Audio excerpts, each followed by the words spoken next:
So the idea behind the quote, "We are the stories we tell ourselves," to me is that everything you ever do is putting yourself inside of some narrative and then making sense of it that way. That's just how we are as humans. Yeah. And breaking out of that is how you understand reality as a whole, like understanding that it's just a story. And I think learning mythology is like one of the best things you can do, because you start to understand like, oh, we've always been like this. I fully agree. It's like mind-blowing to me, because it makes you understand like film better, it makes you understand stories better. Like, it's almost like we are living vicariously through them. Yeah. And when you look at it that way, you just understand it on a spiritual level rather than just like entertainment. 100%. Dude. Yeah. Joseph Campbell, folks. Joseph Campbell, folks. But that's not who I have in here today. This is episode 229 of Ruse Radio. We're in here with Solomon Bergquist. Solomon! Fantastic. What is up? Now, Tim the Mime spoke very highly of you. He was like, oh, you gotta get him on here. You gotta get him. Really, I'm honored. I love Tim. Now, why does Tim love you so much? What is it? What do you think it is? Well, we came across each other. Actually, we met on Hinge, of all places, and we're like, hey, don't know if there's anything else we'd like to have going on, but we need to meet up because it seems like our vibes could match. Yeah. And I think that Tim and I agree with a lot of things, especially about performing, and especially kind of the importance of actually getting out there and performing in front of people and not having this sort of like, especially with the sort of work that we do where Tim does a lot of mime and clown and I do a lot of juggling and circus and some mime as well. The importance of not having it become a self-serving endeavor and actually getting out in front of people. And yeah. Well, I think like those arts in particular, I mean, wouldn't they be rooted in that? Wouldn't that kind of the beginning of all of it, is just going in front of people and throwing some balls around? 100%. I mean, I love busking and street performance so much because there is something so ancient and so human about it. Yeah. And actually having that human connection, having that community building that you're having with the other people, as opposed to just having it be, I think that an issue that I can frequently come across is that people become too focused on the skill itself rather than the point of the skill. It can be so much more. People become so focused on the thing, on perfecting an amazing juggling trick, Right. without actually thinking through the performance aspect, the sharing it with other people. And I think there is nothing wrong with really loving your craft, really loving juggling just for the sake of juggling or something like that. But I think that it becomes an issue when you consider that to be all that there is, as opposed to, in my mind, the most important aspect of this is bringing entertainment, life, joy to the various people, the various connections that you are forming when you perform. And the only way you can do that is by doing it, like just going in front of people and doing it. You know, like you can't, there's nothing that compares. You know, I think music, you could draw a similar parallel. And I think social media has made it worse, because now you can just incubate yourself and just create things and put it out there. And I don't think that's the same thing as performing. Like, I don't think it's the same at all. I love making music and I love making art, but like when I practice by myself, I'm like, damn, I wish people saw that. That's how I feel. I don't feel like, oh, that was perfect. I feel like, oh, I just wasted this perfect performance on nothing. Yeah, exactly. And there's also the aspect that when I was in undergrad, I studied a lot of like performance theory from an anthropological perspective. So my apologies if I go too far off in that theoretical direction. But there's something as well about the performance is shaped not just by the actor, not just by the performer themselves. It's as much shaped by the audience. It's as much shaped by this dialogical back and forth between the two beings. It's playing off of the energy of the other person or people in the room. It's it's being present. It's being in the present. It's being in the now. It's being in this constantly changing, in flux mindset and sphere of art. Yeah, and that's real. Like that's something that's why I like doing podcasts in person. So I don't even ever want to do them virtually, because I think like there is a different thing that happens if I'm sitting here and you're sitting there and we are communicating. Yeah, that's just fundamentally different than if I'm gonna call you on a FaceTime call. There's just no, entirely. It's not the same thing, and it's not just the fact that we could say the exact same words, we could do all the same things. It's still not quite the same, because there's something. It's almost like it's just there's something more to life than we can put into words, I think. Like, and that energy exchange is more than, you can't even really explain that. It's just something that happens, you know? Yeah. And I think comedy, because I talked to a lot of comedians, I think comedy is just a pure, like, on its face example of what you're talking about. Where you can't do comedy alone. You literally can't. And also, if you're doing bad on stage, the audience can't help but to let you know.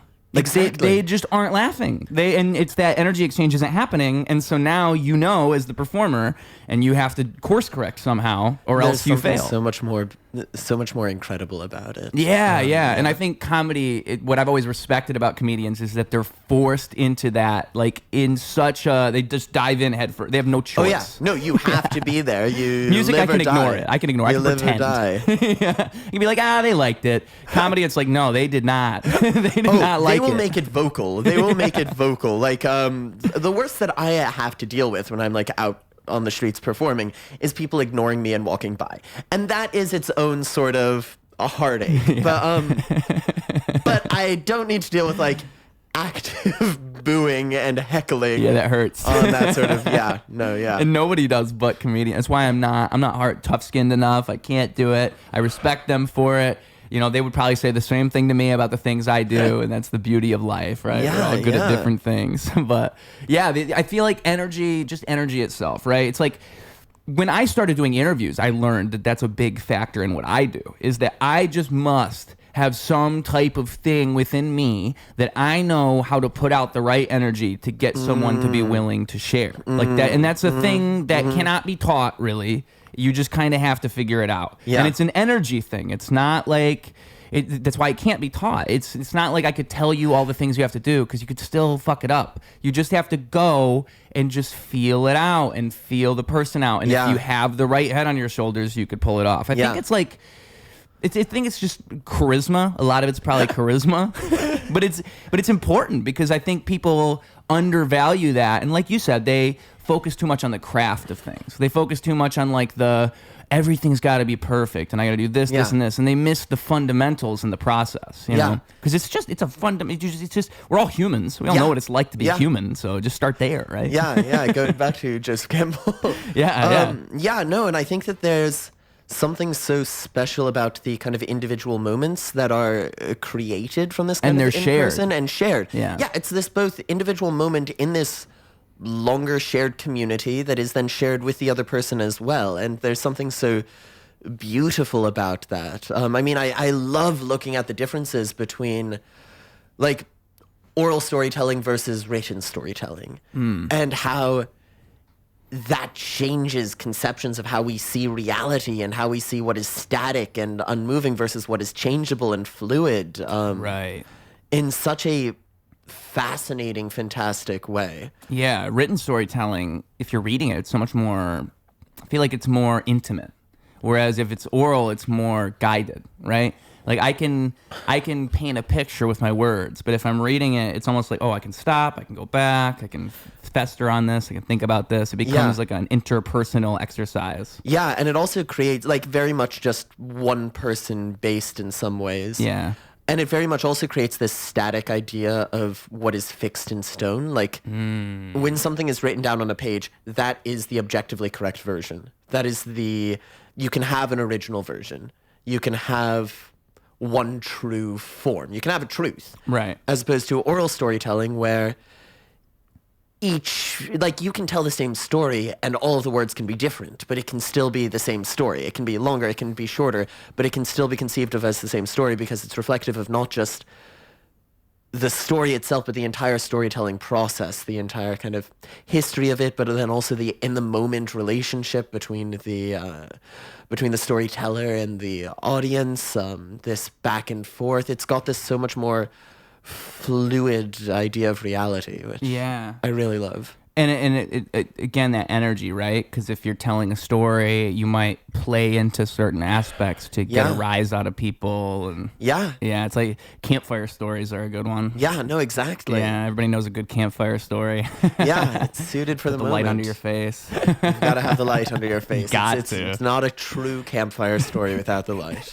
I think that's like the only reason I even know what that is campfire stories. Just trying to light up like that. The scariest lighting of all time, boys and girls. How did you get into all this stuff? Like, what made you want to do any of it? It's a weird profession. Don't you agree? Oh, it's such a weird profession that I am still dealing with fully accepting that I am part of the community of. We all are. Yeah. I think we all got imposter syndrome a little bit. Like, what am I doing here? Yeah. I don't know. There's a moment where you step back and go, oh, my peers are literal clowns. That's interesting. Yeah, that's true. Most of the time people say that as a derogatory statement, like, oh, you guys are all clowns. For you, it's a true fact of life. Yeah. No, but I mean, it's been a lot of things. Like, I've been performing and loving theater from the time that I was really young. And then I've kind of always had this back and forth and pull between theater and performance on the one hand and academia on the other hand. I love learning. I love education. I love scholarship and all of that side of things. So I'm constantly going back and forth. And then I've kind of just picked up skills along the way. I love the whole vaudeville tradition. I love like Buster Keaton, Charlie Chaplin. That's where theater starts, right? It's vaudeville and all that. Well, that's where you've got a very specific type of theater. Like theater, you trace it back to old any civilization. Yeah, like medieval, like ritual sacrifices. You can go all the way back there. You can go dude. older than that. You can go back to, at least for our modern conception of Western theater, you can go back to ancient Greece and like the theater of Dionysus. Cavemen were doing campfire stories too. Exactly. And especially, once you broaden the definition of theater to just performance as a whole, and like juggling and like there are stories about ancient Egyptians juggling and performing. The oldest example of the the whole like cups and balls magic trick where the oldest record of it that we have is this ancient Egyptian source of somebody performing. He's a witch. Burn him. Exactly. Yeah. So the ball disappeared. Where did it go? He is a devil. Yeah. So I don't know. I've loved kind of picking up all of these things, and then they would have loved that in the year 200. Oh my God! Like now we've seen so many movies, we've seen everything. If it was like no technology, no nothing, and you made that ball disappear, I think card tricks were all the rage in the 1700s. I never thought about this. Yeah, no, they very much were. Now you don't have anything else. It's like, whoa, that guy. Bring him to the party every time. Yeah. Although I do also feel like in some ways, I feel like, I don't know, kind of what I do performing out on the streets. If you go back to like the 1700s, it would have been so much more just commonplace and accepted to see somebody doing that, to see me doing that, to see this kind of in-person performance and trick in a way that, going back to the whole in-person versus over-the-screen thing that we were talking about, there's a degree to which I've interacted with a lot of people when I've been performing where it's so clear that they never actually have seen a lot of this in person. Like, they've got this conceptual idea of what a juggler is, of what a circus performer is, of what a magician is. They've got this mindset of what it is, but it's not actually shaped by anything real. It's shaped by it's shaped by various memes, various stereotypes, various quote unquote cultural consciousness. Like what? Ideas. Can you give an example of how what what do you mean? Like what have you seen someone do that would indicate that? Oh, well, it's things like oh, you're good. It's things like, for example, doing mime and having people react to seeing you do mime in person by being like, what on earth is this incredible, magical, mystical thing? Yeah. And it's like, you know what a mime is? You've got this idea of a mime, but nobody does actually know what a mime is. They just have this image of somebody in like the black and white makeup and the one particular mime get up and they've got this very vague sense of it. Yeah, it's like a hazy archetype. But they actually see somebody do it in person, and and the level of just surprise. There's almost this moment that you can see them have this realization that, oh, this is actually something. Yeah. This is actually real. This is actually impressive. This is actually a performance. Or you see a similar thing with doing magic in person, for example, where like I do a lot of coin tricks and some card tricks, and you see people react with this almost childlike wonder and amazement. Right. And that's what magicians always say they love it for, is that exact thing. It's so magical. It's so incredible.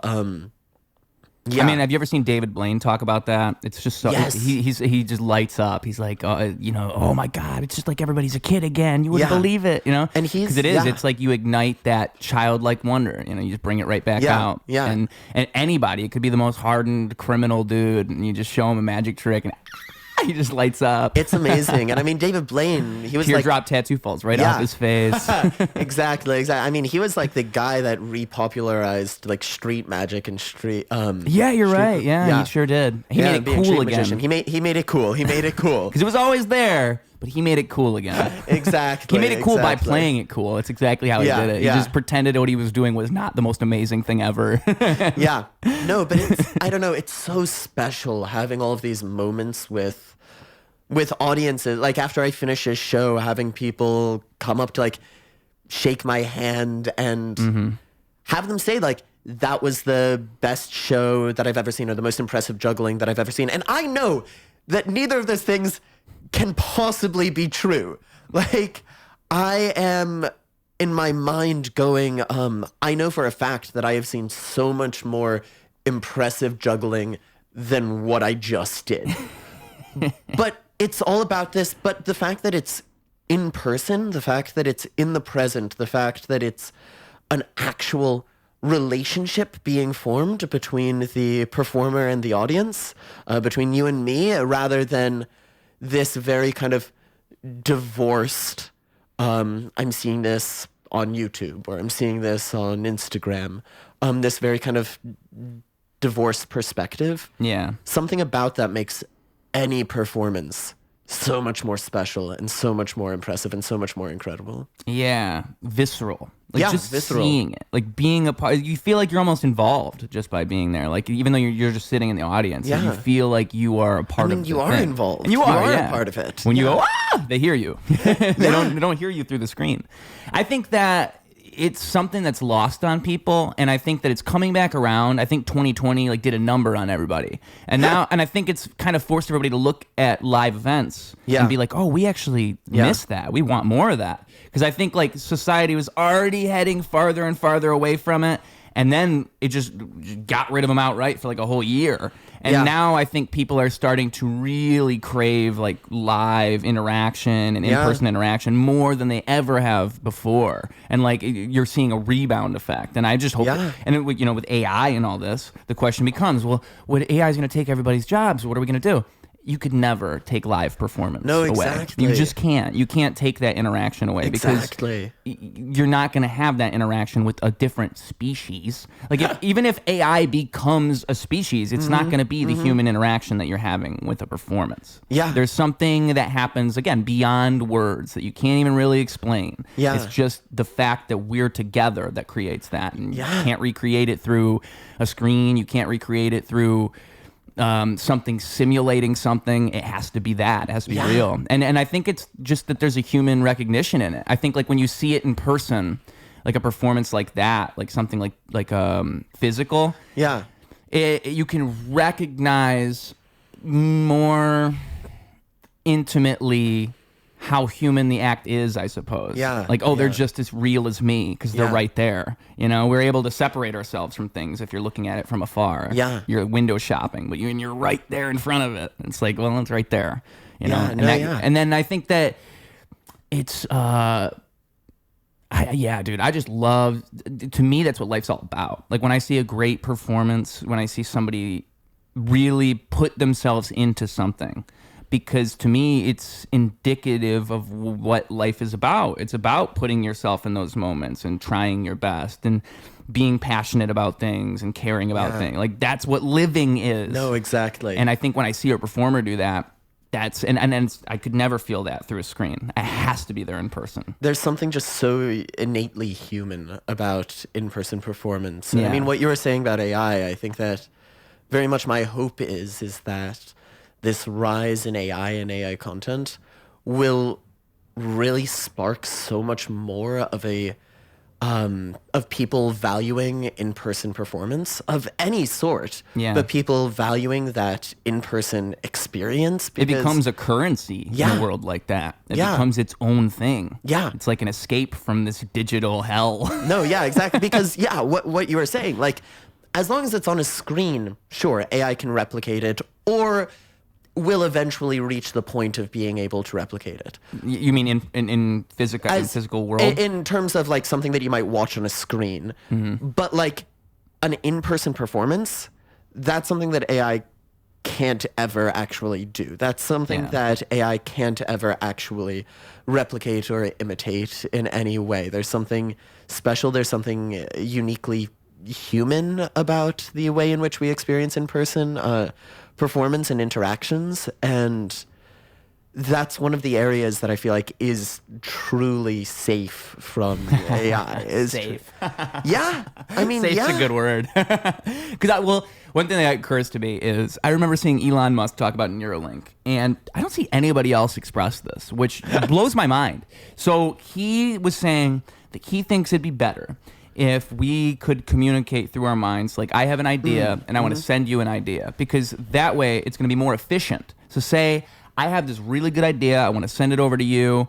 and there's not going to be all these barriers. I can just send it right over. Yeah. And my idea of that is like so inhuman. Like, that's like what a robot would think this conversations are. Yeah. Because that's not what conversations are. It's not me sending an idea to you directly. It's me having an idea and trying to translate this idea and find a way to make this idea make sense. And then once I get it over to you, now you get to interpret the idea and you get to make sense of it and you get to do all these things.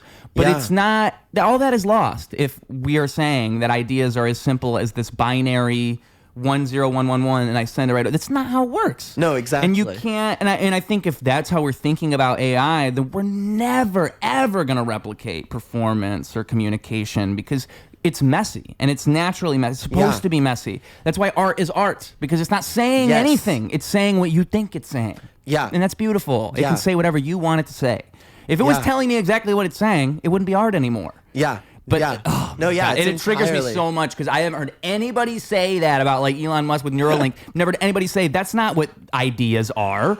I think you're entirely correct. Like, ideas are so much this human interaction. It's so much the messiness of translation. And to yourself, even like making sense of your own ideas. Sometimes you don't even know what you're thinking. I will say the number of times as somebody who is slightly on the spectrum that I have had the mindset of, oh, I wish that I could just transmit what is in my brain directly to this person, because I am struggling to put this into words that make sense to them in the way that I want it to make sense. Yeah. But I do actually also fully agree that the struggle of putting that into words the struggle of translation is ultimately even more valuable than the idea itself in ways. Like, that shapes the idea. That is the communication is so important to the idea, the conversation. Yeah, I mean, with that Joseph Campbell book, again, one thing I just read that I thought was really cool is like, so the divine is uninterpretable. It's beyond interpretation. Second would be trying to take the divine and then make sense of it and put it into words. And then third would be the things you actually say.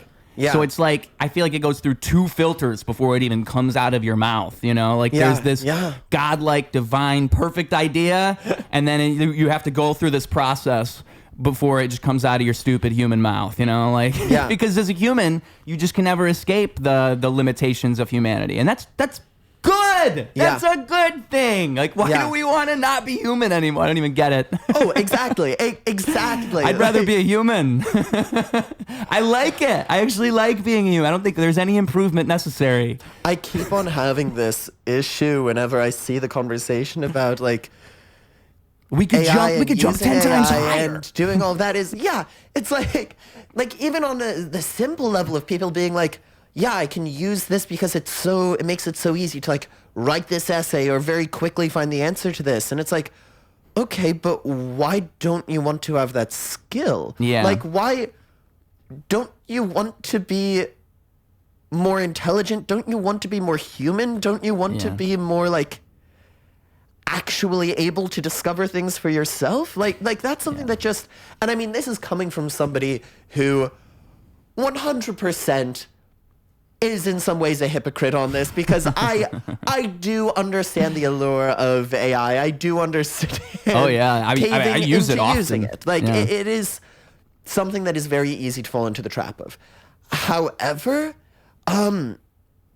there's so many skills that you lose through doing it, and I think that there's so much concentration on easiness to the degree of losing so much more, and I don't understand not wanting to have the skills that are being lost. I don't understand, like, sure, it's more difficult to do research yourself. Sure, it's more difficult to write that essay yourself. And part of this is coming right out of finals for my grad school and needing to write a bunch of essays. Feeling the temptation, folks. And heavily feeling the temptation.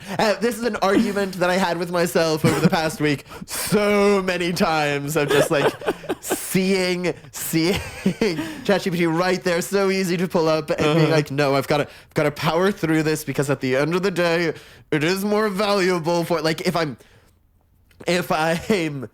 just ChatGPTing this and not writing it myself, what's the point of all the money that I'm spending on this education? And what do I carry away from it, right? I'm not getting anything out of it. Yeah. Because, I mean, it's interesting. I think a way that you could make sense of it that anybody can understand is think about before we had phones. Think about all the numbers you could keep inside of your mind. Yeah. Like, I mean, if you were alive long enough, you remember what it was like to memorize a phone number. Yeah. And now we're so far beyond that, it's actually hard to memorize a phone number. Yeah. Another thing is directions, right? Like, how often do people go from point A to point Z without pulling up Google Maps? Oh, 100%. And then when you do it, it feels weird. You're like, whoa, I didn't know this was possible. And then you look at an atlas, and it looks like some type of technology of the past. Yeah. You're like, you guys unfolded this, and it was this big, and you had the whole map of Florida on it? Yeah. What are you talking about? It's gotten to the point where, like, I don't fully trust my mindset when I'm finding my way from point A to point B, unless I've got like Google Maps pulled up to confirm that I'm going in the same. You and everybody. My mom will be going down the street. Oh yeah. I'm like, Mom, you don't need it. Don't. She'll just do it out of habit. I'm like, Mom. And it actually is the one thing where over the summer I heavily went back and forth about switching over to a flip phone. Yeah, it'll change your life. I was very tempted. I came very close. Might still end up happening, but I was weighing, like, what do I feel like I'd be giving up that I actually need and feel like I can't do without, or feel like I can't access in other ways just as much. And what it ultimately came down to for me was maps. Wow. Like, I was like, okay, I can take photos in a different way. Honestly, I should just get a nice camera. I don't need to text that regularly. I can access any and all, like, mail, social media, anything like that. I can access that on my computer, and honestly, it'll be better for me to access it on my computer. But maps, that is the one thing that I suddenly had this moment of realization. Wow. Like, I don't know to what degree I would actually be able to function without that. And there's a part of me that finds that troubling, but Yeah, in a city, like, just even bus routes and train routes. Like, say I need to get all the way over there, but I've never taken the 22 train before or whatever, or 22 bus. Well, I don't know what the route is, and I don't know what time it comes. Yeah. So what? I'm going to go over to the stop and look? Like, what am I going to do? Yeah. Because I can't have my phone. Like, if I don't have my phone, what am I going to do? Yeah. And it's something I don't even think we realize how much we rely on. Yeah. No, We're basically basically moment. androids. I had that we moment. literally are cyborgs at this point. Yeah, honestly, depending on your definition of cyborg, yeah. Because if you think of it as like another limb, it's an extension of the self. It's an extension of the self. It really is, yeah. Because without it, you feel like you aren't functioning, right? Which so is that's so the difference. wild, and it's so wild. It's such a time that we live in. It's inescapable. I mean, that's what's so nuts, dude. I remember when it was 2008, and I still, like, my mom gave me one of those crap Nokia phones because she was trying to save me. Yeah. And she gave, I think, like, I ended up having a tablet. So I was one of these kids who would carry around a tablet all the time because I couldn't have a phone, but I could have a tablet. Mm-hmm. And I feel like she probably helped my development, and with like she wasn't even trying that hard, and like she gave up right after me because that was when phones became big, and it was like, oh well, everybody has a phone now. Yeah. But that was back in the time where it was like still socially acceptable to not give your kid a smart, like not only socially acceptable, the more popular thing. Like most kids didn't have phones. Yeah. Most people didn't even have smartphones. No, yeah. And it was like iPhone was just getting started. I mean, really, iPhone's the beginning of it all. But it's something that I find so fascinating about, like, specifically our age group. Right. I don't know how old I'm 27. Okay, yeah, I'm 23, and so, like...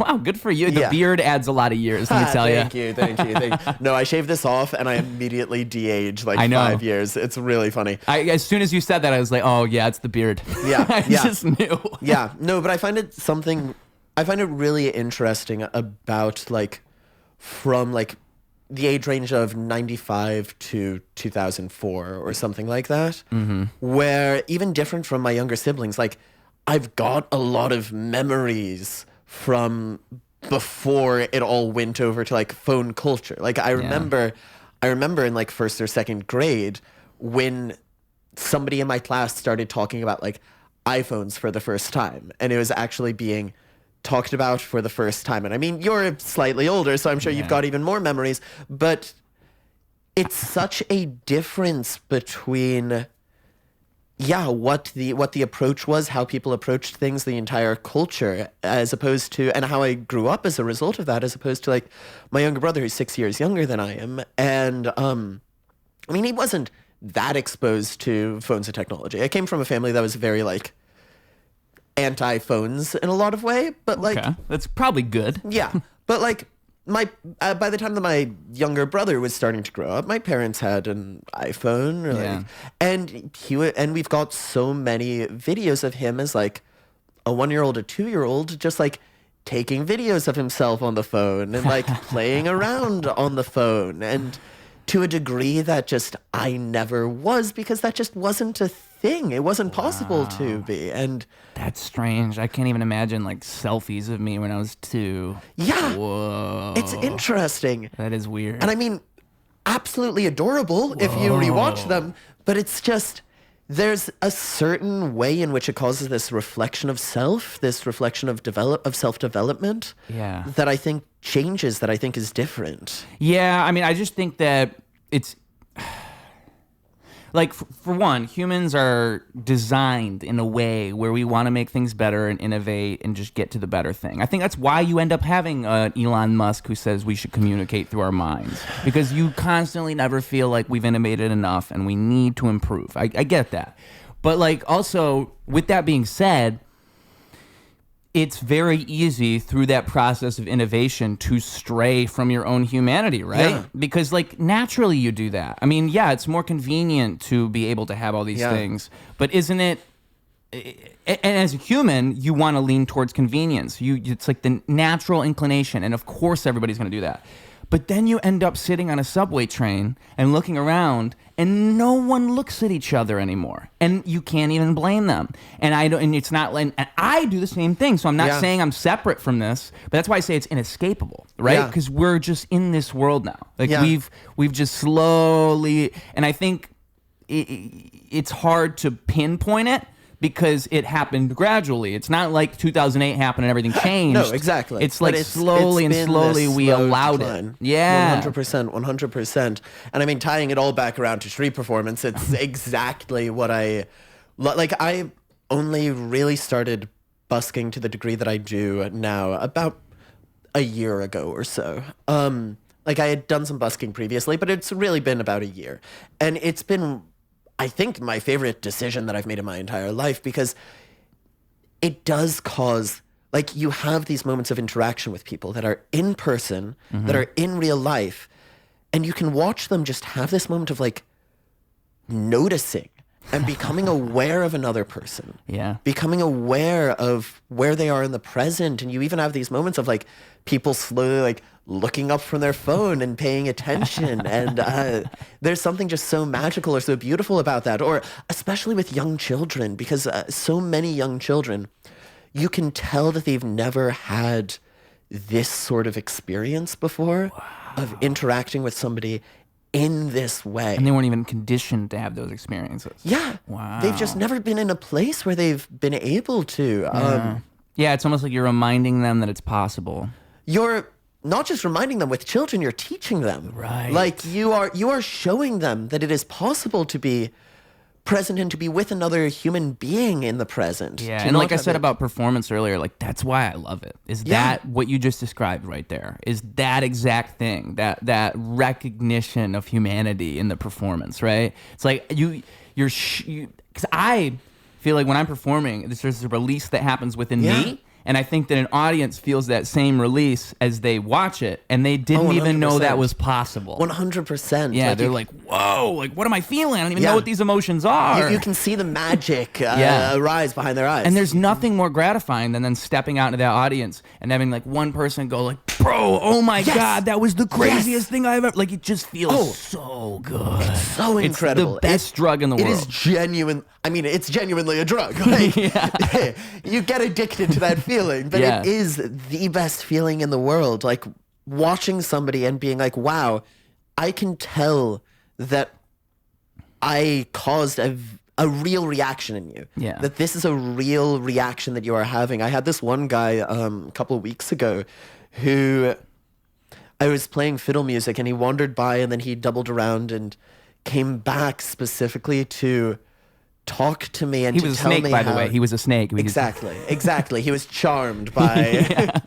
No, it's actually really funny sometimes when I've been playing music and you almost have this hypnotic effect to it. Like there is one... Sorry, this is going full off on a tangent from what I was originally going to say. You're good. I'll finish what I was originally going to say first. I started it with the snake comment. Exactly.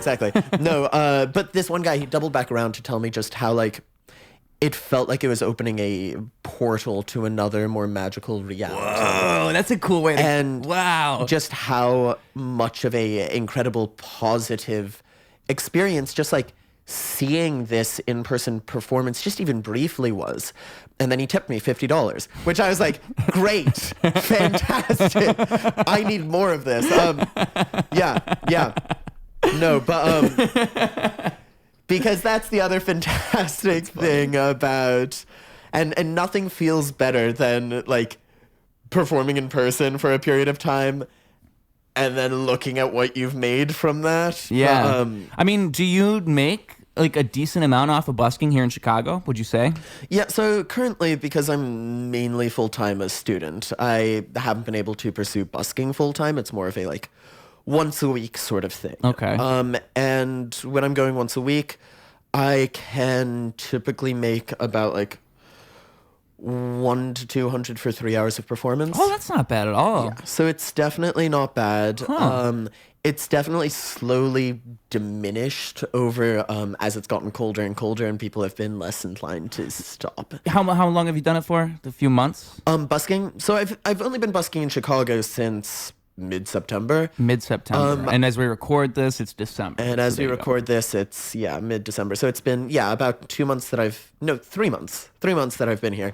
And then I've been doing some busking. Like I said, I really only started largely busking in about a year ago. And what then, was that leap like when you first started? Was it a it's weird something hurdle? It's something that I've always wanted to do. When I was much younger, we used to go on vacation with my family and a couple other family friends, and we'd be in Cape Cod, and we'd all go to like Provincetown there, and all of us kids would like busk on the streets of Provincetown is just a fun thing that we would do. And so I've always had this memory from like 10 years ago of just how wonderful that experience is. And I've always wanted to do more of it. And then last year, so May 2024, graduated from undergrad and decided, okay, now I've got the time to actually try out doing some of this. And it was an interesting leap to make into doing it. There's a certain, you said something earlier on in this conversation about you've kind of just got to do it. Yeah. And it very And you can't much teach is it. that. You can't teach. You can't tell somebody this is how you start. You can't can tell have somebody as many conversations, as much planning as you want. Ultimately, it doesn't matter. The only way to figure it out is to actually go in front of a group of people. Actions speak and louder than words. Figure right? out what works. Yeah. And then what was such a trial by fire, but such an incredible experience that taught me so much was I spent this past spring from like mid-February through the end of May traveling around Europe and supporting myself getting from location to location by busking. Oh, wow. So I was carrying everything with me. I had a giant backpack, had my violin by my side, a cane in one hand and a bowler hat on my head. Yeah, loved the character that I must have presented as I wandered through. Yo, you're like a Wes Anderson movie. Always my goal, legitimately my goal in life. And so just wandering around and kind of It's you and Bill Murray, right? exactly, and kind of supporting myself Yeah. through that. Yeah, no, exactly. That's Really got to awesome, be though. like a Jason Schwartzman type and I'm glad you understood what I was saying there. Oh, 'cause- Wes Anderson, favorite director, top director of all time. Well, for all us quirky kids out there, he's our representative. Exactly. Speaking for he us. epitomizes what. No, I at one point made an entire like short film homage to his works. Oh, really? Wait. He's one of the few directors where you just look at a frame and you're like, yep, that's And him. it's so good, and Yeah. it's so good. And what I love so much about his movies is he's got such a recognizable style, but ultimately, what he does best is it's not even about the style. It's about it's about the interactions between people. Yep. Like going back to all of that, the way in which he builds these relationships between people in such a meaningful and such a profound way, and it's something that I sometimes get frustrated with because I've seen a lot of like on social media, people being like, oh, I'm doing this in the style of Wes Anderson. And it's like, no, you're not. You are doing it with Wes visual Anderson's style. Yeah, you're doing it with a visual style and aesthetic of Wes Anderson. Yeah. You aren't actually getting at what makes his films so special and so incredible. Yeah. So anyway, my brief rant on that. A lot of auteur directors like that. You just gotta appreciate the fact they even exist, right? Because Yeah. it's so hard to make a movie, and it's especially hard to make a movie from the ground up, and that's what Yeah. people like him are doing. Just everything. It's so incredible. And I think it's so incredible. visionary. It really is. Yeah. It really is. It also is a bit disheartening when you like watch. I don't know if you've seen, but Bottle Rocket. No, So Bottle Rocket was his first one, and wow. you can find both. I mean, like student film. so it originally started out as this short film that you can find on YouTube. It's like 8 minutes, 13 minutes, something like that long. It's black and white because, of course, it is in such a film student way. It stars Owen Wilson and His student brother's film name? starred Owen Wilson. well, because they were college roommates. Whoa! No shit. This That's is how- crazy. This is how they both got Wow. their start. It's Owen Wilson and what's his name? His brother. Why am I blanking on his name? Owen Wilson's brother? Yeah. Oh, I don't know. I feel so bad for blanking on his name. Aaron He's Wilson. also an incredible actor. John Wilson. John Wilson. It's neither the whatever. In Bartholomew Wilson. Yeah, just throwing Bartholomew names out Wilson. there. Yeah. Yeah. But yeah, it stars both of them, and it's this 13-minute long black and white. It's the first thing that he really put out there, and it's so fascinating because you can see both the way, like, it's such a beginner film, but you can also see everything in it that ended up becoming so Wes Anderson and so incredible and so impressive. Yeah. And then that got picked up and turned into a full-length, feature-length film. Yeah. So you can see both versions of that. You know what's interesting is I don't know how familiar you are with Paul Thomas Anderson. So he's my favorite director of all time. Okay. And he does something similar where I feel like his movies aren't so much about the plot, as they're more about the characters and they're more about the human interactions between the characters. And it almost feels like the plot is like spiraling. And by the time you get to like the third act, you feel like it's not even the same movie anymore. Like it's almost like representative of life in that way, where life isn't really following a simple narrative. It kind of weaves in different directions. And with his first student film, you can find that on YouTube. So it's called, the only reason I found out about this is because he was talking about it in an interview. And he was saying that he did it as a writing exercise. Yeah. So it's like if you want to create dialogue between any two characters, where do you start? Well, let's just imagine them sitting down and having coffee and cigarettes, and then what do they say while they do that? And so his first student film is called Coffee and Cigarettes. I love it. And it's I forget the actor's name, but he was in his first film, Hard 8. And so it's this guy and it's another actor, and they're just having a conversation over coffee and cigarettes. And it's very, very simple, not much going on, but it's a perfect, like you just said, it's like you can see the seeds of what was to come with his directing and what was to and his mentality. You can feel like the psyche of the director through it. That then, when the movie Hard 8 comes out, it literally starts with kind of the same scene. It's like it's coffee and cigarettes, and then you go from there. And it's, to me, it shows how much he values dialogue, right? Yes. Like he thinks that dialogue is so important that is like the basis of the scene, to the point where that's his philosophy of writing, and it's just all right there. And it makes sense of all of his later work. Like seeing that makes everything else make more sense, because then you realize, oh, so it's all just kind of two guys talking. No, that's all it is. It's all two guys talking. That's life. That's life.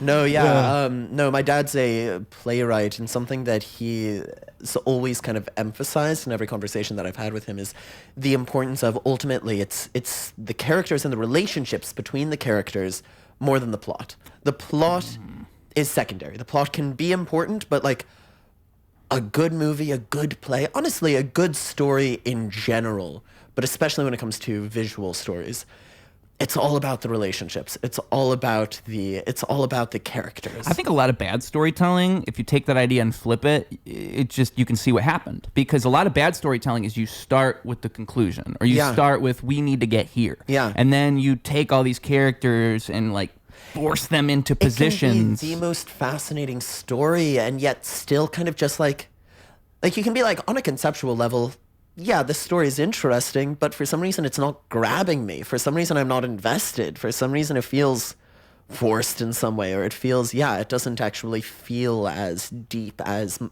possible to get into.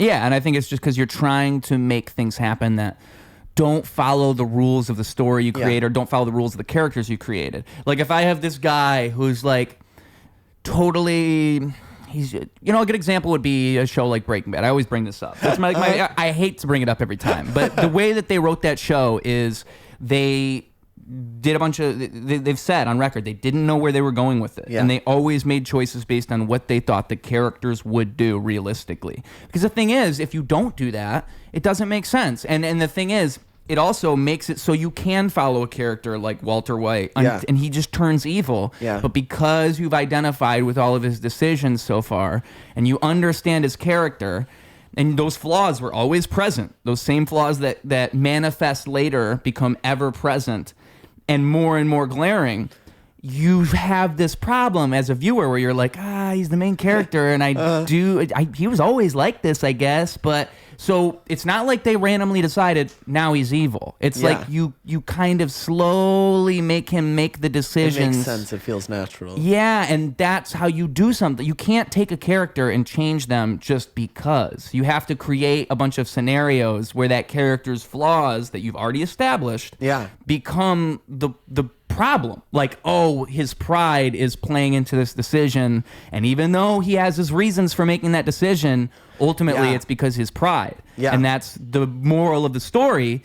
But you can't just spell all that out, and you can't just force it. You have to find a way for the audience to believe it. And that's why I always love that show so much, or I always mention that show as a beautiful example of the power of writing characters. Yeah. Because characters are the most important thing. Yeah. You look at Walking Dead. The reason that show falls apart is because season 1, the characters are pretty strong. Season 2, they're all right. Season 3, they're okay. And the farther and farther you go, they just kind of lose themselves. It stops being about the characters. It stops being about characters, and the characters aren't even the characters anymore. Yeah. They become archetypes. If you ever heard the phrase flanderization, yes. So that's what happens with so much of this stuff. Is It's you what happens become whenever something goes on for too long. yes. And for those that don't know, Ned Flanders became a parody of himself over time, and so now the phrase is flanderization, as in like you become a parody of yourself. Yeah. Although I feel like in some ways Homer Simpson is even a better example of like Homerization. the way in which the character completely changes. You watch early Simpsons versus, I mean, honestly, I haven't Season seen 436 or I whatever. don't know what we're on. I haven't seen any season more recent than like Every time I see like 2010 new or something like that. Simpsons, I'm like, It's really? like, this is still going on? How is this still going on? But just all of the characters are entirely different. Like all of them have just become, I mean, like you said, they become these archetypes of themselves rather than, and it's not bad to have a character archetype to base the character on. Right. Like Joseph Campbell, it's these archetypal characters of storytelling that make a compelling story. But if you want to Joseph Campbell, it's also the progression of the characters and the growth and the transformation that makes the story. Exactly. It's that hero's journey. It's the hero's journey. Yeah. And they've got to be added onto and go through these various changes and these various dynamics. And Yeah, and if you're just this cardboard cutout, then what's the point? Yeah, if you're just this stereotype of yourself, then And I think that it's a important thing, I think, the more and more we move forward, right? Because storytelling is the fundamental thing of life. Like, I think somebody who can tell a good story is set forever. They incredible. can weave a web, and they can do all that. They can they can become anything. They become a con man. They can sell cars. Do all kinds of stuff as long as you know how to tell a story. Yeah. And I think that it's an art form even. And I think that storytelling has taken a nosedive. And the reason that's happened is because there is financial incentive to not take risks. And so what happens is you have these writers' rooms that don't want to do anything crazy. Yeah. And like you have these shows where they don't want to kill off characters. Yeah. And you have just everything becomes predictable because if you have something that's successful, you don't want to take risks. No, exactly. And good stories take risks. Good stories take do things you risks. don't want. Like you're like, oh no, don't do that, no, and it hurts you. Like if a movie makes me feel some type of way, it's doing something right. Yeah. But a lot of the time, that's not the safe thing to do, and so you don't really see that. And I think that it's become regular. Like the writing of standards of the 90s and the 2000s were so different, and especially with television. Oh, yeah. Especially not movies. It hasn't dropped off as much as television has, because 100%. television, it's like they're just pumping this stuff out at this point. 100%, but you've both got this pumping it out, but also in some ways this, like you've got two directions that television is splitting in at this point. You mean like streaming and well, in the direction of you've either got stuff like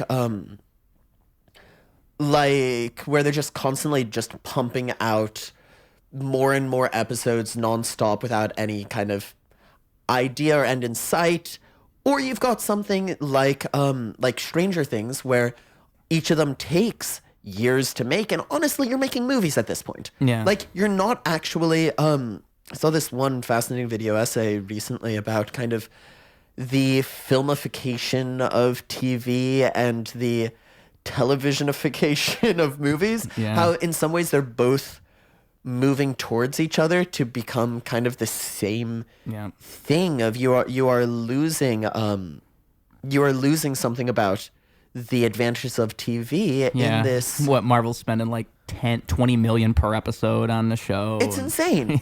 You spending Whereas that like much Get on a Out was show, $2 million. Get Out costed $2 million. Folks. You're spending that much on a show and you're creating these like 2-hour long episodes that then take multiple years in between making, and it's like, okay, that's all well and good, but this isn't TV. Like this is a different medium that you're aiming for. And to me, the sad part is the reason they're doing it, most likely, folks, is because you get more content out of a TV show than you do a movie. Yeah. We could write a movie. We could also make 8 hours worth of content rather than 2. I really think that's why Marvel moved to that model and then totally bombed on them. And now they're trying to figure out what to do because they really, like, they had it in the bag. They had the whole phase 1 through 3. They had it perfect. And then they decided to switch over to TV shows on their streaming service. Yeah. And it's just most people don't have the patience for that. Most people, they liked that it was a 2-hour experience at the theater. And now you're telling me I got to watch 7 hours of WandaVision. I got to watch 8 hours of Loki. I got to watch 8 hours of this just to be able to understand what's happening in Thor? Yeah. Oh my God. Yeah. I mean, I will say, I remember being so excited with WandaVision initially. Like, as the first Marvel show that they were doing, I was watching it and that I was was the like, first one? it was the first. Well, there's the Netflix Marvel ones they were doing, but it was the first like TV show in the MCU that they kind of did. Yeah, because it was that, and then I think Loki was shortly after. They did that, and then Falcon and Winter Soldier, and then and then Loki. Yeah, okay, but continue. And no, but like that first year, that first few months, it was like, this is good, this is new, this is interesting, because WandaVision, it had an interesting setup, it had an interesting conceit, where like each episode was drawing from a different era of TV. They had these references to these old TV shows like the Dick Van Dyke Show and so on, which were fascinating and fantastic, and it seemed new, it seemed interesting, it seemed different. And then it just gradually became too much. Like, it became something that you can't keep up with, and honestly, it's not worthwhile to keep up with it. Like, it felt like the shows that they're putting out, they're putting it at, like, you're watching them so that you can understand what's going on in the movies rather than watching them out of enjoyment for them in and of themselves. Yeah, and like with that whole thing with shows becoming films, right? You see this thing happen where shows aren't so episodic anymore. Shows are they're more like seasonal, and it's more the entire season needs to be watched all at once rather than watching episode by episode because the show was designed that way. It was designed episode by episode, and it still would have these like maybe larger season arcs, or like it could still make changes that to the characters that would have ramifications on the rest of the show, but each episode was a contained episode. Yeah. You could watch an episode and be like, yeah, that was a full story. That was a full understanding. You can think back on the show and be like, yeah, I remember that episode when that happened. As opposed to keep on going back to Stranger Things just because just came out and so is on the mind. But as opposed to something like that where it's like, does anybody actually remember what happens in each episode? Like, you have a vague sense of what happens each season, but it feels almost like they made one 8-hour movie and then chopped it up into sections which only has gotten worse over time, I feel like. Because now you get to the point where it's constantly the whole point is to make you want to watch the next one and want to watch the next one and you'd never have a full bottle episode where it's like, oh, okay, that was a fun story, except the one time they did it and it was terrible. It was like season 2 episode 8. That's the one I remember the number. That's the one. There you go. That's the reason to remember this specific episode. Yeah, the lost sister, folks. But I just feel like, and that show's a good example because that show is kind of the emblem of the whole thing. I mean, 2016 is when that show came out, and it kind of paved the way for everybody else of like, oh, this is a template that we can work with. Yeah, I agree. Yeah, because before that, you had a couple, you didn't really have anything big on streaming like that. You had a couple things that got big on TV, but nothing really moved over to streaming. And we were still at a point in time where everything was ubiquitous. Like, everybody still had Netflix. Yeah. Now it's like, I don't even think you can recreate that because everybody has 10 different streaming services. Which is insane. Which is insane. And I think it's another reason that storytelling has gotten worse, right? Because you have this thing where everything is serialized. Everything is...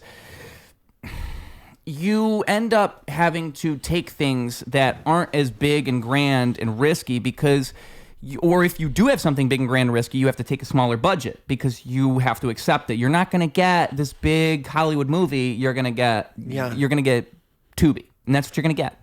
And that's just what it is. Because you want to make an original movie, so you get to have Tubi. You're not making Spider-Man. And it's that creates a world where there's just so much more limitation. Like it's weird because there's so much more opportunity, but I almost feel like the way that things were curated in the past allowed for more quality. Because you actually did have like gatekeepers who wouldn't just let anything go by, and now everything's out there. I agree, and it's a messy slip. Like there are pros and cons in either direction. I was recently thinking about a similar sort of thing with music, a similar sort of thing with books and printing, where like with both of those, it gives so much more opportunity for small independent musicians who don't necessarily have a budget. It gives so much more opportunity to various people who wouldn't have had the opportunity, the privilege to get certain music or book deals that they would have otherwise. But it also both opens the door to such a more exploitative industry that you get with things like Spotify or something like that, where Spotify can get away with paying artists pennies. Fractions of pennies. Yeah. Because there are so many artists that they can just keep on coming. Like, it's impossible to affect any change. Or you get so many just like, it becomes difficult. So you both get that exploitative side, and you also have this side of like, there's such a fall in actually appreciation for when something of value comes around, and for the ability for something of value to stand out and actually be easily found, be easily discovered, because there's just so much. There's everything. There's everything. And so it's this, I don't know, it's a double-edged sword. It's a double-edged sword. It's a double-edged sword. There are 100% so many pros to the advantages of being able to have more independent creation, publication. That's not the word.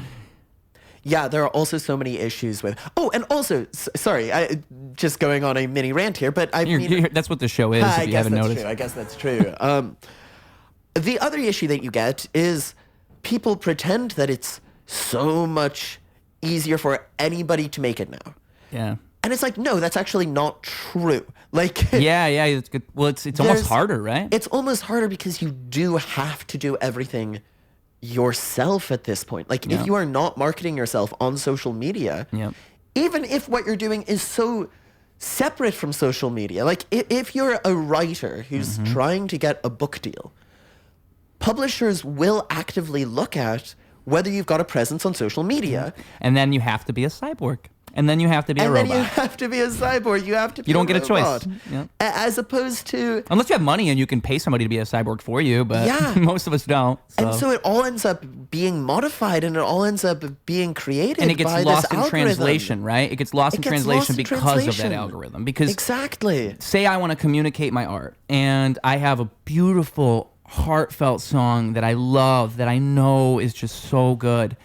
Okay, well now the problem is, how do I get someone to stop scrolling for 1 second? Just 1 second. Because if they see my face, they're going to scroll past it. So I got to find a way to catch them, so that way they'll even pay attention to my song. Yeah. And it's like, it becomes this weird narrative building now where it's like you have to think like a marketing executive, like an advertiser, like a car salesman. Like you have to start thinking this way when it comes to the art that you're passionate about. And I think the problem is when you create a society like that, it ends up bleeding into the art, because now 100%. You have people who create for that. And then you have like songs that are made for clips on TikTok rather than songs that are made out of the purity of the spirit. Entirely, which is just so, like, it's all about, do we have a chorus to this song that'll end up going viral on TikTok? Yeah. And that's poison. You lose so much. It's all about marketing. It's all about marketing yourself. And I mean, it's something that it's so, I don't know, I've done a lot on Instagram, especially over the past couple of years. Yeah. And it's so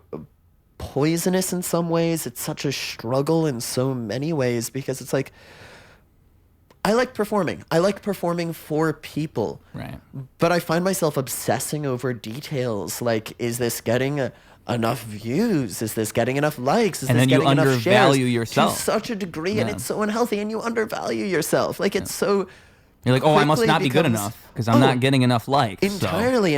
I thought mean, this was good, but it didn't get likes, so I guess Yeah. it sucks. Yeah, I mean, what we were talking about earlier about how I recently installed an app to like limit my Instagram time. Yeah. It's specifically because I felt myself getting too obsessed with constantly checking how my videos were doing. Yeah. Is this video doing well? Is there anything I can do to cause this video to do better?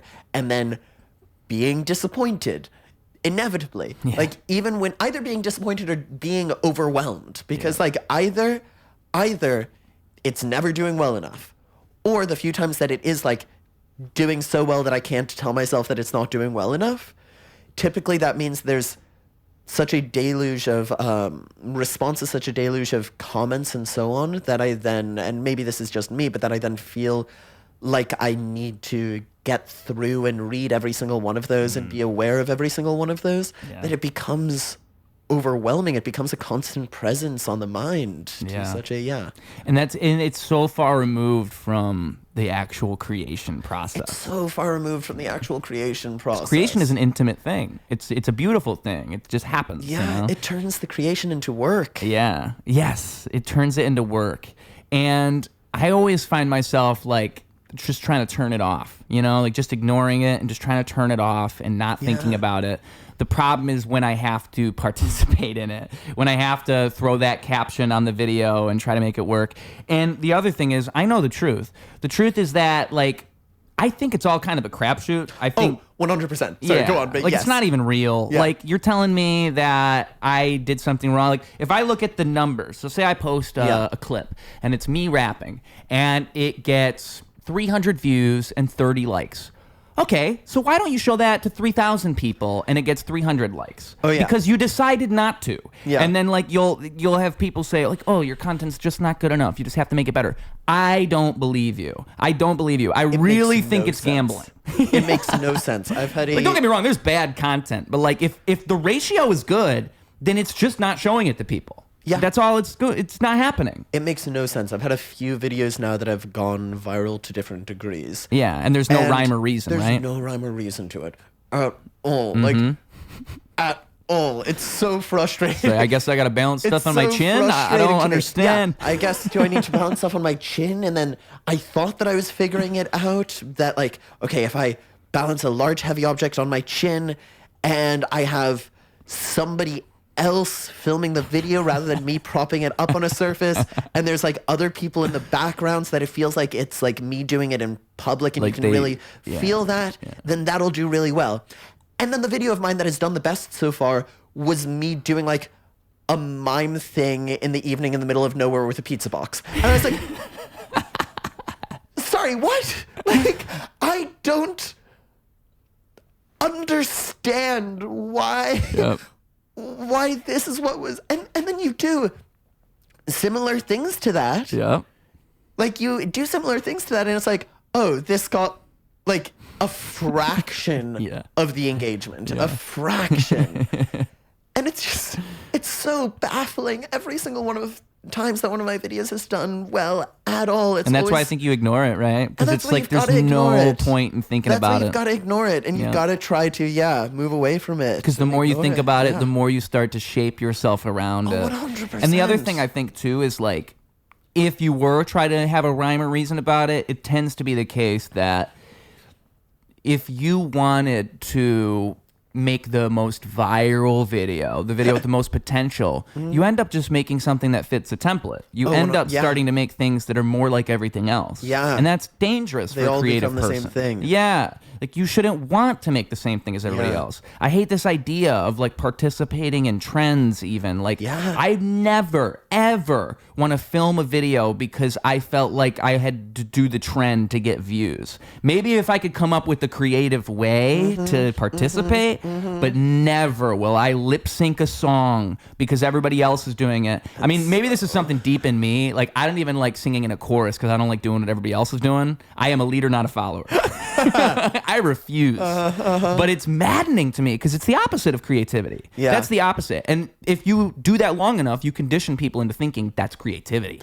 Yeah. It's not. It's Yeah. not at all. Yeah. Creativity is doing things that might not work and just trying that over and over again. 100%. And then maybe something works, and then the problem is with social media is it's trained you to think if you do something that works, do that same thing 10 times. Yes. No. Yes. Use the creativity that led you to the thing, and then use that creativity to do something new. Yeah. And just keep doing that, because that creativity is what led you there, not the thing. It's not the thing. It's the mind behind the thing. It's not the thing. It's the mind behind the thing. But people don't think that way. They don't. They just think, oh, this video went viral, so I'm only gonna do this from now on. Yeah. And it's like, no. Yeah.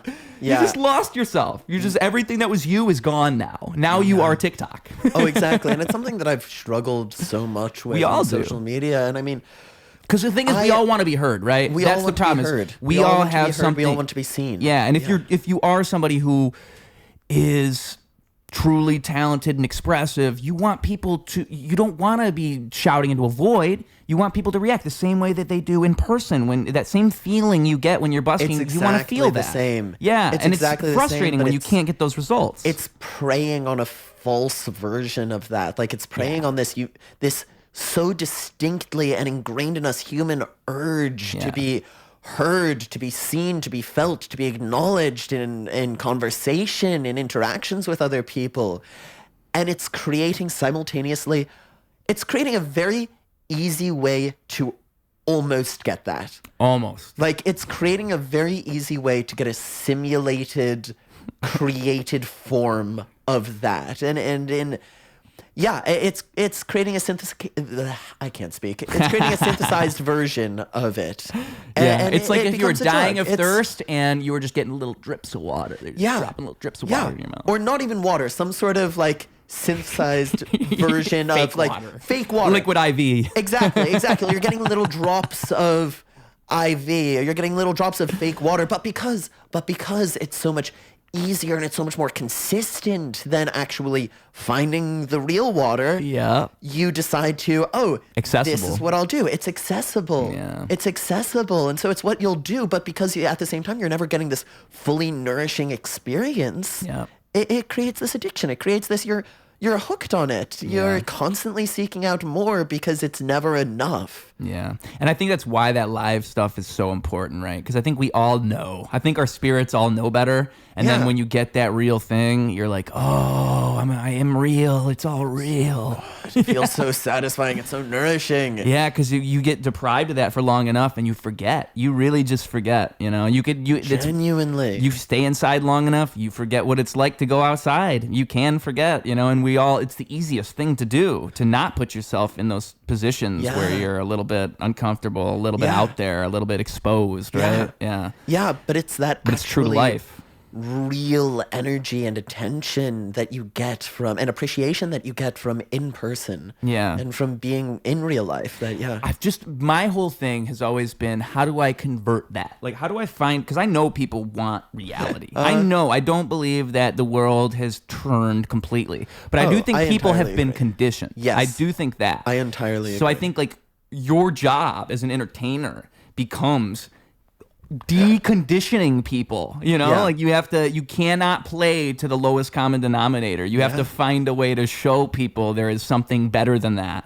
But it becomes so disheartening because, like you said, there's everything everywhere. So it's easy to believe that people do have lower standards and people don't want, like for me, it's hip hop is a big thing because I'm a rapper. And so I think I rap the way people rapped in the 90s, where it's like, I love it. Rap used to be, you had to be an MC. You had to actually rap. Yeah. You had to be a poet in a sense because you had to express your ideas in a way that was so fundamentally you that you become your own thing. That's what that's what a rapper is to me. Yeah. And so when I see what modern hip hop is, it's very disheartening because I'm looking at it and I'm like, man, is somebody like me even, like, do people even want this anymore? Yeah. Are people even into this kind of thing anymore? Because people kind of just accept anything as hip hop. Like they just take everything as rap now. There's no awareness. There's no knowledge. Yeah. And but all that being said, I just think I think rap has like blossomed into 100 different things, but there was never an acknowledgement of that. And so now it's all called hip hop when it's actually like 100 different things. Kind of like actually several different genres. Yeah, that's what happened to rock, except we actually called it 100 different things. It's like glam rock, classic rock, punk rock. All of this was a separate genre. Yeah. Now it's like you go to the hip hop awards and you got like Lil Yeats on the same stage as Kendrick Lamar. Like something's going wrong here. Yeah, These aren't the same thing. Yeah. And I think it's just so tough because part of that is everything is everywhere and anybody can make anything. And it's so easy for me to wake up and say, I want to be a rapper. And people want to be rappers. They don't even know what a rapper is. They don't even know what that is. They're imitating something that they never even studied or understood. Yeah. And it just becomes like the only thing I can do. I can't talk crap about these people. I can't say it's bad because I don't think it's bad. No. I just think I have to show my version of rap is. Yeah. And that's the only way I can change it is just by putting that out there and it's like leading by example, I guess. Oh, 100%. But yeah, it's easier said than done. 100%. Because it takes so much. It's being real to yourself and not caving to the pressures of everything else. Because again, that thing about wanting to be heard, right? Wanting to be heard. Why? If I'm going to keep doing this forever and it never changes, maybe I should just change who I am and fit in a little better. There's nothing more human than wanting to be heard, and the amount that we'll do to kind of cave to that. And I think it's so dangerous in some ways because I mean, looking back at like the history of music production, not going to pretend that it was more perfect in the past. Like there were such exploitative systems. There's such a limiting of like who was actually seen and who actually was heard in a way that at least it appears on the surface level that there isn't today. I would say industry plants have always been around. Always been around. Yeah. Industries have always been very like closed off in certain ways. Yeah. But what I feel like you get nowadays is, yes, 100% that was the case in the past. It was also very obvious that was the case in the past, I feel like. Like, you had these institutions with a name who are actively turning artists away and curating who was actually seen, heard, experienced. Yeah, now it's an algorithm. Yeah. It's still there to the same degree. There's no accountability. But it's this nebulous algorithm concept that we're not even aware of to a certain degree. And it also creates such a it creates this mindset that if you're not succeeding, you are the issue. You are doing something wrong. Yeah. You are the problem. Yeah. And that in itself creates such a disheartening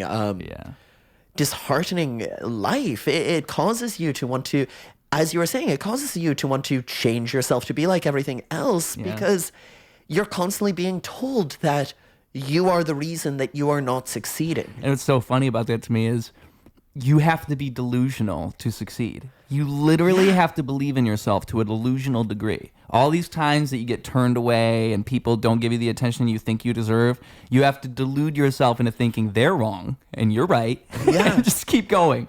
And like, it's funny because it's like that fake it till you make it thing, you know? Like, I always think, you could say it's not true that, you just visualize yourself being successful and you become successful. You could say that that's like a hokey pokey idea, but I'll tell you, all the people who have been successful, that's exactly what they did. They'll all tell you that. None of them were not believing in themselves and then all of a sudden they just got an opportunity. Yeah. They hopelessly believed in themselves for so long until they got an opportunity. Yeah. And that's just what it is, And now more, because it was always like this, but now more than before, that's such a great point that it's this shadowy algorithm rather than a guy you can go blame. Like, oh, he didn't give me an opportunity, and oh, they didn't give me an opportunity. You could do that before. Now it's like, well, I don't even know. I don't know what's going on. Oh, entirely. I so fully agree.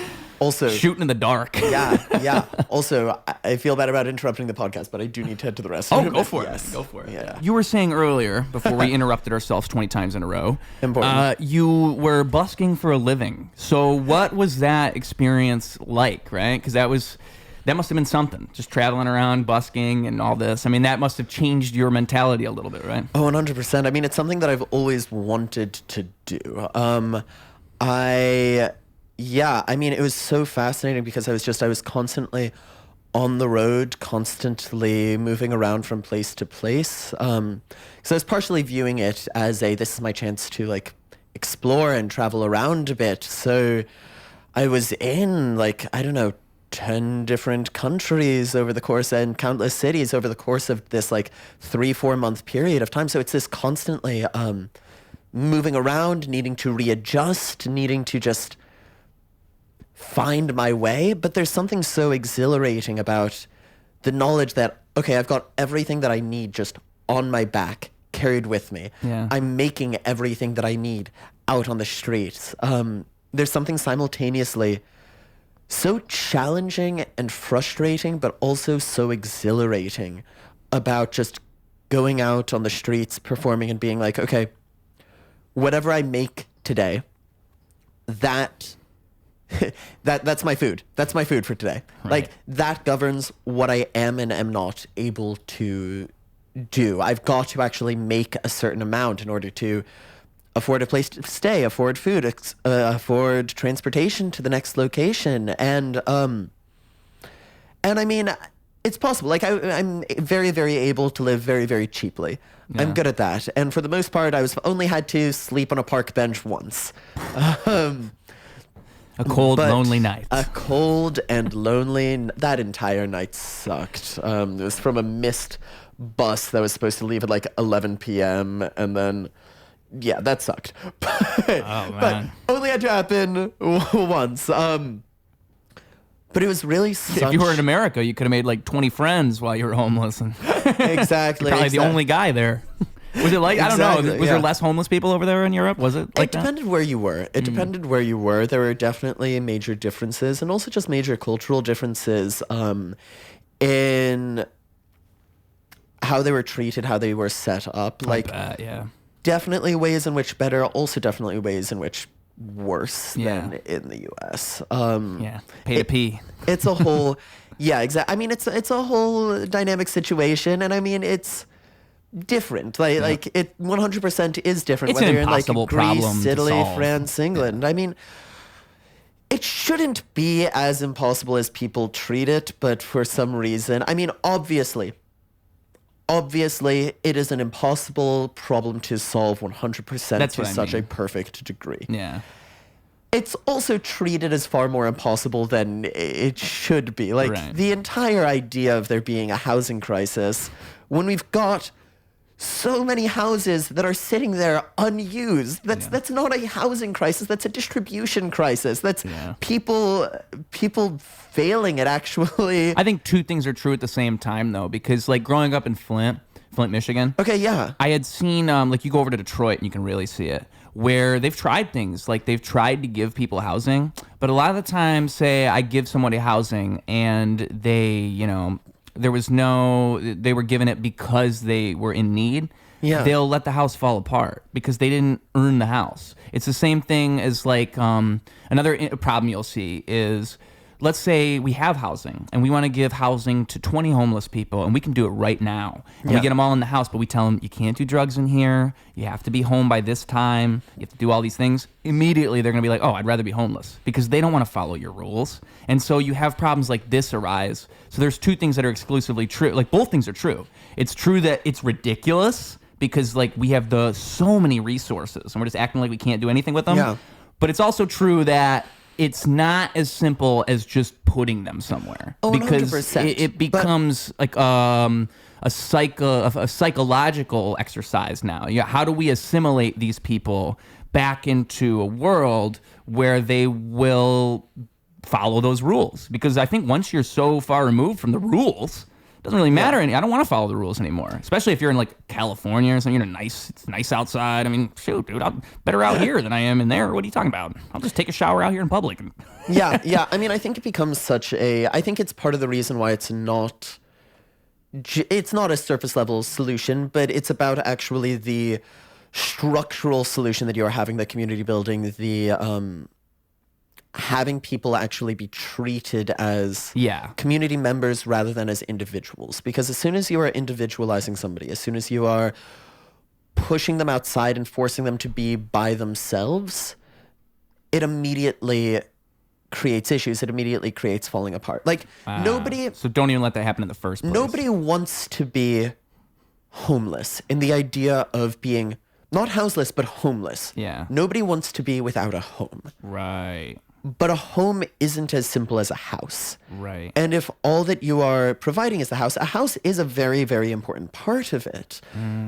But you need to also create, and we have the abilities, we have the capabilities to create the sort of community building that leads to something not just being a house, but actually being a home. I agree. Because honestly, like, you think about right now where it's like in the negatives with wind chill. Yep. Nobody wants to be outside. Yeah. If you're outside, it's not because you actually want to be. It's because you have to be, or moving on to the subject of drugs, because you're not getting the help that you need in order to survive in a location that isn't outside. Like, you're being shunted, you're being pushed away, you're being treated as a lone person. Yeah. And so going back to this idea of like just sticking in people in houses and then they fall apart and so on. Like, yes, 100% there is more that is needed. Yeah. But also just even at a simple level, like, and this is my personal opinion, but you stick somebody in a house that isn't being used.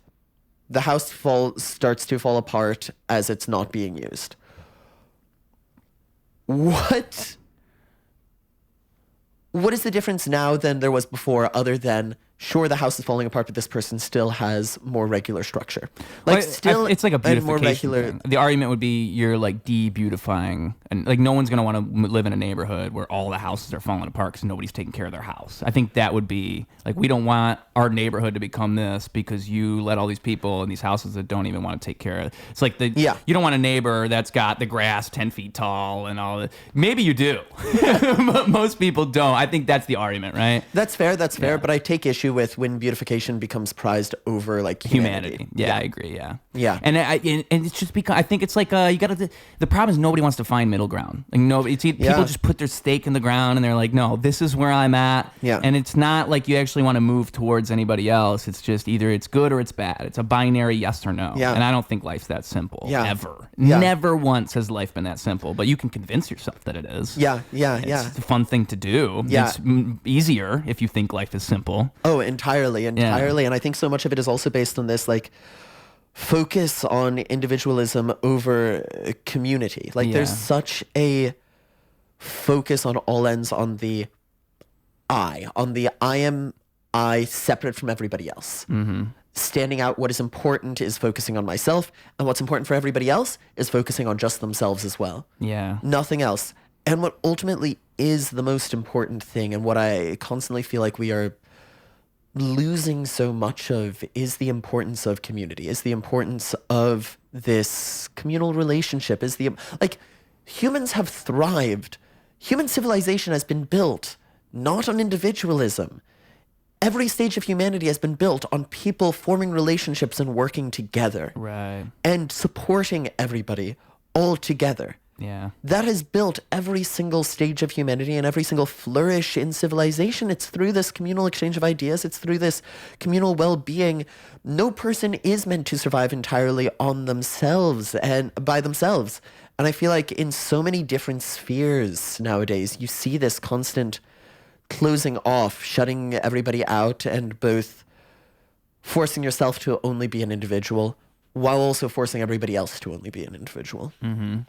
And I think community is the ultimate source of meaning. It's Yeah. like true meaning, like true actual difference being created in the world, right? Because you can do all kinds of things in a vacuum, Yeah. but you never feel the difference. You never actually feel a tangible change. I mean, that's why I love doing something like this. And I Yeah. truly, I mean, I No, I learned... agree. At one point in my life, I had like a revelation, and I realized that my whole point, the reason I exist, is to shine my light upon other people. And what that means is I need to take what I have and give it to others, because I have that opportunity. I have that within me, and I love doing it. And so if I can find a way to do that over and over and over again, that's what I'm here for. Yeah. And it's that exact MO. It's that community Yeah. building. It's like Yeah. what you're doing is you're building something so much bigger than yourself, because it's life. That's what life Yeah. is. It's bigger than you. And like all these ideas that you have, they're great and they're beautiful, and you are totally an amazing infinite universe within a brain. Like that's what you are. Yeah. But Yeah. so is everybody else.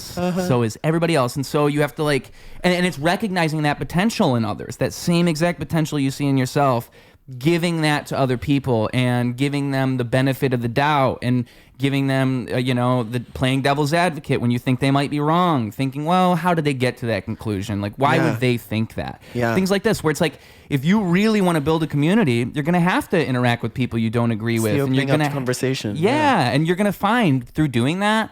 I mean, I think social media convinces people that we can never agree, but I don't think that's the case in real life. I think when No, you I talk to agree. people in person, rarely do you have like a screaming match and everybody hates everybody. It tends to be we're both agreeable and I feel this way and you feel this way, and there you go. And that tends to be how it goes. But it's very easy to stand on a soapbox and freak out if you're on this platform that is designed for that. Yeah. And so, because everybody's on a soapbox. If you're on social Yeah, media, yeah. everybody's got a platform to shout their views from the top of the mountain on. And I think that what you find in real life is you test your ideas. I put my idea out Yes. there and you respond. It's about this testing. Yeah, and then through that you end up getting somewhere. But you Yeah. can't do that by yourself. No, You entirely. can't. Entirely. And it's all these things, like I think that's why people listen to this stuff, because we all want to interact with each other, but we get starved of it. And I think that interaction, that reality, that collaboration, it's Yes. something that is true to. It's more than just an art form. It's like it's an example of how to lead a proper life. Really, like, you have to allow people in, and also I think that like community building and meeting new people, there's something so awesome about that Yeah. to me. I love meeting new people. I love, like, you could, because the thing is, you could have a bad interaction with one person, but then you remember there's a million other people. Yes. And maybe you just, like, you could have 10 friends and you don't really like any of your friends. Yeah. But that means you need new friends. That means that your friends, you don't identify with them, because there's plenty of fish in the sea, Yeah. And it's just it's an interesting thing, like, how unpopular that has become, I suppose, right? Like, it's become more popular, like you said, to be independent and to focus on yourself, which I also think is not a bad way to think, but it's not the ultimate way to think. And you also see so many end result issues with it. Like a frustration that I've had for several years now has been the whole shifting on Instagram and social media as a whole towards mental health culture. Because I love the fact that personal mental health is being more prized and paid attention to. Yeah. But every single solution that you see being spoken to is along the lines of, you should prize your own mental health and well-being, even if it means cutting off these relationships with the other people, even if it means not being there for other, like, you should always choose yourself over others. Yeah. And I think ultimately that becomes so much more harmful, because the focus should be on building this community, on helping each other's. Like, I also, just because I had this constant frustration in undergrad with with this one group that I was a part of, this one theater group that I was a part of, because so much of what we were doing, it was like everybody needs to pitch in and everybody needs to do stuff. And if you go, oh, I need to cancel last minute, or oh, I can't do this or be involved because of my mental health, what that ends up doing is causing everything to fall on a very, very small group of people who their mental health massively and rapidly deteriorates as a result. Right. Like, the only way in order to pay attention to mental health and give it the importance that it is due is by actually working together and building everybody's mental health all together. Yeah, like, and you'd be amazed how it feeds back into yourself. Yeah. as soon as you're concentrating on yourself, it's immediate. As soon as you're just concentrating on yourself, it is guaranteed to immediately make things worse for other people, which will then make things worse for other people and will eventually spiral back around to making things worse for yourself. Yeah. Like, it is this constant loop. It's this constant circle. And I find it I don't know. You see it talked about by the same people that are talking about like the dangers of our capitalist culture and how it's causing this massive effect on mental health. And it's like, yes, I agree. The way that you are talking about mental health and treating mental health, however, is falling into the exact same systems that are an issue when it comes to capitalist culture. But how do you fix it though? Like, what do you just working together rather than focusing on individualism? I think it's about in person forming these communities. Yeah. In person being aware of the fact that, sure, you sometimes aren't always the focus of attention. Yeah. Like sometimes other people need to be prized, and you need to be aware of like when that becomes too much and when it's an unhealthy balance. Like you shouldn't work yourself to the bone without getting anything in return, but it can't come from shutting yourself out. The answer is never to step away. The answer is never to... I saw this one post recently which was like, we need to form this like culture of stopping asking friends to help you move or drive you to the airport. Like you shouldn't do that. You should respect your friends and their own time and not ask them to drive you to the airport and help you move. And it's like, okay, no, like, no. Have friendships. Part of having friendships is helping each other out with things. Yeah. And part of it is asking for help when you need it. And Part also, that's a great friend. If they help you, that's a good friend. Part of it as well is not having it be a one-sided relationship. Like, you should also be helping them. Yeah. And also, you should be able to say no if you truly don't have time. Yeah.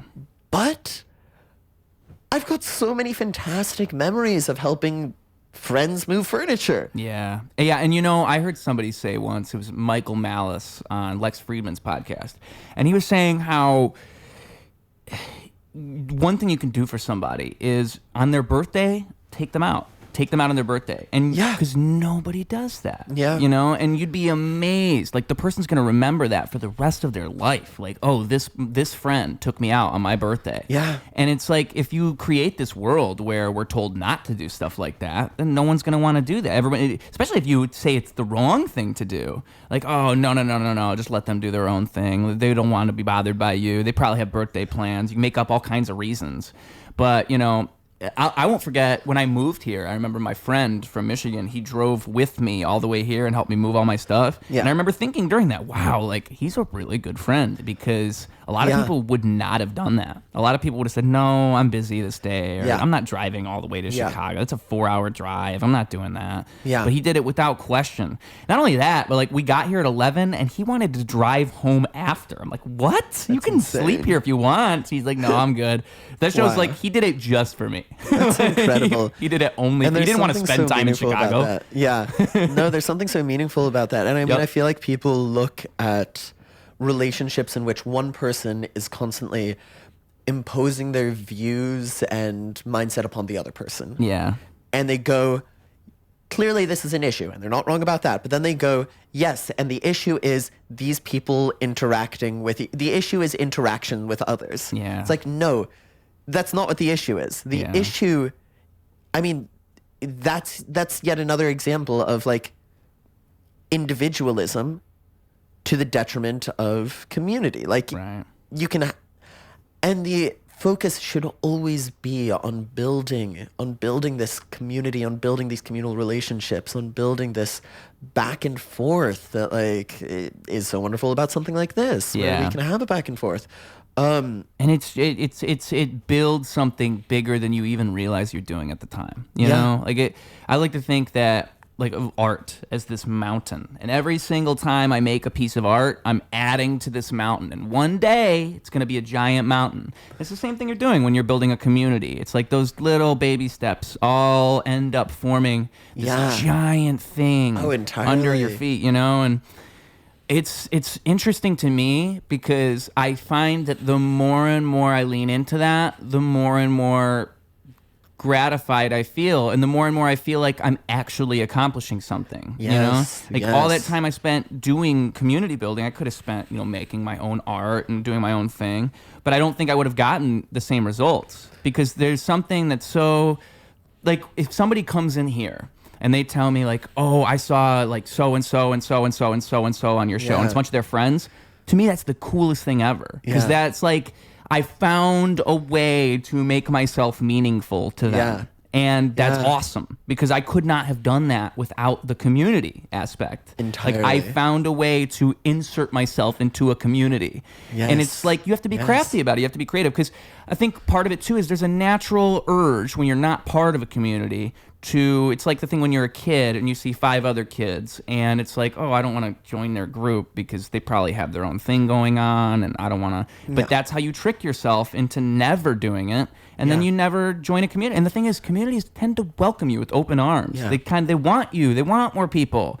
But you can convince yourself that that's not the case. Like, oh, no, they don't need me. I'm weird. Yeah. I'm this, I'm that. And it's just crazy because, and I do it too. Like, I'll convince myself. I'm always doing that. Yeah, I'll have somebody showing up for a podcast. Like, oh, this is going to be the one where they realize how dumb I am. This is the one. And then every time that doesn't happen, you know? It's about realizing how dumb we are together. As a community. As a community going, we're idiots. Let us know in the comments on a scale of 1 to 10, how dumb are we? Exactly. Well, it's been about 20 minutes since our 20-minute deadline, so there you go. Thanks for keeping an eye on the time for me. Yeah, I'm good at that, you know? Yeah. I'm good at paying attention to pointless things. What can I say? It's one of my specialties. I appreciate all the attention you've paid to me. You're welcome. This has been great. This has been great. Thank you, man, and thanks for coming by. I mean, you're obviously welcome to come back. This was an easy episode. This is a breeze. I barely even tried. Time flew by. Flew by. I had a moment when we stopped briefly where I looked at my phone and I was like, wow, it's already been like an hour and a half since we started. Yeah. And I think that's how you know that it's a good thing, right? It's a good time. If time flies by. Time flies when you're having fun, boys and girls. There we go. At the very end of the show, we do 2 things. All right. So we got one, a message for the children. The show is obviously for small kids.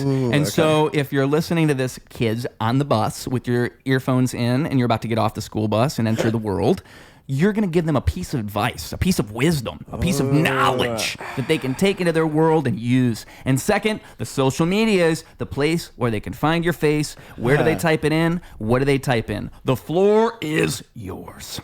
All right, let's start with the more crass social media side of things and then end on the positive note. Humanity, folks. Yeah, social media. You can find me on Instagram at Solomon Bergquist. That's SOLOMON BERGQUIST. Yeah, spell that a little faster, why don't you? Yeah, I know.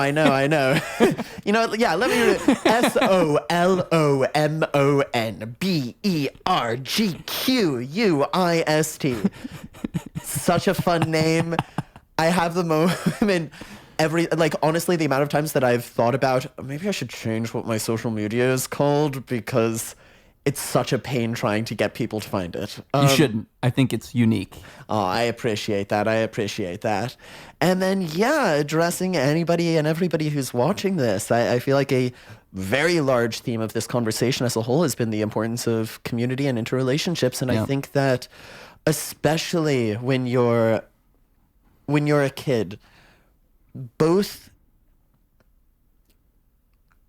knowing how to find that feeling of community and relationships with other people and finding those, and also knowing the difference between being in a relationship with other people and assimilating to sameness. You can't find and form these relationships with other people unless you are going out there and being truly and authentically yourself. You've got to do what you find interesting. You've got to say thoughts if you have them. And you've got to engage in this dialogue. You've got to engage in this conversation with others. Because that's how, as the focus should always be, that's how you build yourself as a person. That's how you become a true human being is, living in this community of different voices, living in this community of individual voices rather than shutting yourself off. Yeah, and recognizing that individualism feeds into the community. Like your cult of personality bleeds into everybody else, and they recognize that and they identify with it. And it's also, 2 quotes come to my mind. A closed mouth never gets fed. Yeah. And your vibe is your tribe. Yeah. Right? So it's like because that's it's a great twist to throw on it at the end there, right? Is that it is being yourself that really does make that work so much. Yeah. And that's what I've found, is that me being myself has been the key to getting people to open up. Whenever I've been around anybody, I'm just always the same guy. Yeah. And that's like a pro and a con, right? Because you don't always want to be the same guy. I can't talk to police, folks. I can't. I'm too open. But it's something that's super important. And I think it's like, you know, with all this we were saying about getting rid of individualism, I don't even think it's getting rid of it. I think it's recognizing that individualism is a representative of the whole. Like, you're just a small piece of this bigger puzzle. Yeah. And cultivating yourself and making yourself a stronger personality that yes-ands itself and follows its own urges, you know, and not talking yourself out of stuff and not talking yourself down, but building yourself up. Yeah. I mean, all that stuff feeds into the community too. Selfish actions are not truly selfish if they're working towards a bigger picture. Yeah, I mean, I feel like to change the terms that we've been using this entire time, but I feel like it's not actually, we've been talking about individualism, but it's not individualism. Like, the opposite of community isn't individualism. The opposite of it is separateness. And I think that the only way to actually fully be there as an individual is solitude, maybe. Yeah, or solitude. Yeah. True community isn't about everybody becoming the same. I feel like in some ways that's almost the antithesis. It's about having these real, authentic, true interactions between individuals. Yeah. And getting to know other people as both the individuals that they are and as the humans that they are. Yeah. Yeah. Yeah. Oh, so beautiful. Yeah. Brings a tear to my eye. I'm going to have a teardrop tattoo for the there next you go, episode. perfect. Full circle, tying it back around. You guys remember? All right, and that's been all here on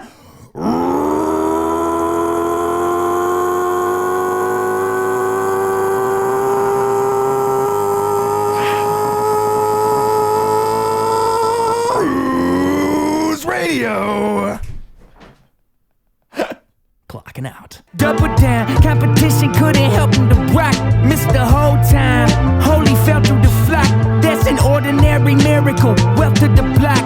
It's a balance in the character that's calm and collect. It's apparent his caricature is lost in the